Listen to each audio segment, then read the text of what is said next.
ထဲအောင်အတဝါ B ပိုးနဲ့ HIV ပိုးကိုကာကွယ်ကုသနေရတဲ့သူတွေအတွက်အရေးပါတဲ့တီနိုဖိုးဘာဆိုတဲ့ဆေးအကြောင်းကိုဒီနေ့ပြောပြပေးမယ်။တီနိုဖိုးဘာကကြတော့ virus တက်တဲ့ဆေးပေါ့နော်။သူက antiviral drug တစ်မျိုးဖြစ်တယ်။သူကကြတော့ဒီခန္ဓာကိုယ်ထဲမှာ virus ပိုးတွေအစမတန်ပွားလာပြီးတော့အသေးဆဲတွေကိုပျက်စီးစေတာပြီးတော့ရင်ဒီအသေး6တာအသေးကင်ဆာဖြစ်တာတွေကိုတိတိတတ်တာ short ချပေးနိုင်တယ်ပေါ့နော်။ပြီးရင်သူက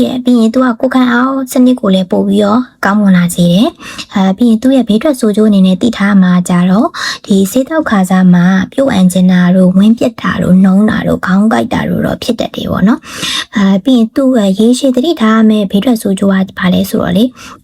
သူကကြောက်ကလုံးဆောင်ချက်တွေကိုထိခိုက်နိုင်တယ်ပြီးရင်အယိုးတိတ်ဒီစာရော့နေပြီးတော့အယိုးပွားတာမျိုးပေါ့နော်အဲ့မျိုးတော့ခံစားရနိုင်တယ်အဲ့ဒါကရေရှည်သတိထားမယ်ဘေးထွက်ဆိုးကျိုးပေါ့ဒီတီနိုဖိုးဘာကကြတော့လေအဆေးဖြတ်လိုက်လို့ရှိရင် virus ပိုးတွေကပြန်ပြီးတော့ပွားလာနိုင်တယ်ပြန်ပြီးကြီးထွားလာနိုင်တယ်ပေါ့နော်အဲ့ဒါကြောင့်မို့လို့မိမိသဘောနဲ့မိမိဆေးဖြတ်လို့မရဘူးဆရာဝန်နဲ့တိုင်ပင်မိမှာပေါ့နော်ဆေးဖြတ်ရမလားဆိုတာကိုဆရာဝန်ကဆုံးဖြတ်ပေးလိမ့်မယ်ပြီးသားလို့ရှိရင်ဆရာဝန်ရက်ချင်းခေါ်တဲ့ရက်ကိုတိတိကျကျတွားဖို့လိုတယ်ဘာလို့လဲဆိုတော့အသေးနဲ့ကြောက်ကက်ကိုပုံမှန်စစ်ဆေးဖို့သွေးစစ်ဖို့လိုတယ်ပေါ့နော်အဲ့တော့ဆရာဝန်ရက်ချင်းကိုလည်းအတိအကျတွားဖို့လိုတယ်ဆေးကိုလည်းအချိန်မှန်မှန်တောက်ဖို့လိုတယ်ပေါ့နော်သိချင်တာရှိရင် comment မှာမေးထားပေးပါအောင်နော်ဒီနေ့တော့ဒီလောက်ပါပဲအားလုံးပဲကျန်းမာကြပါစေ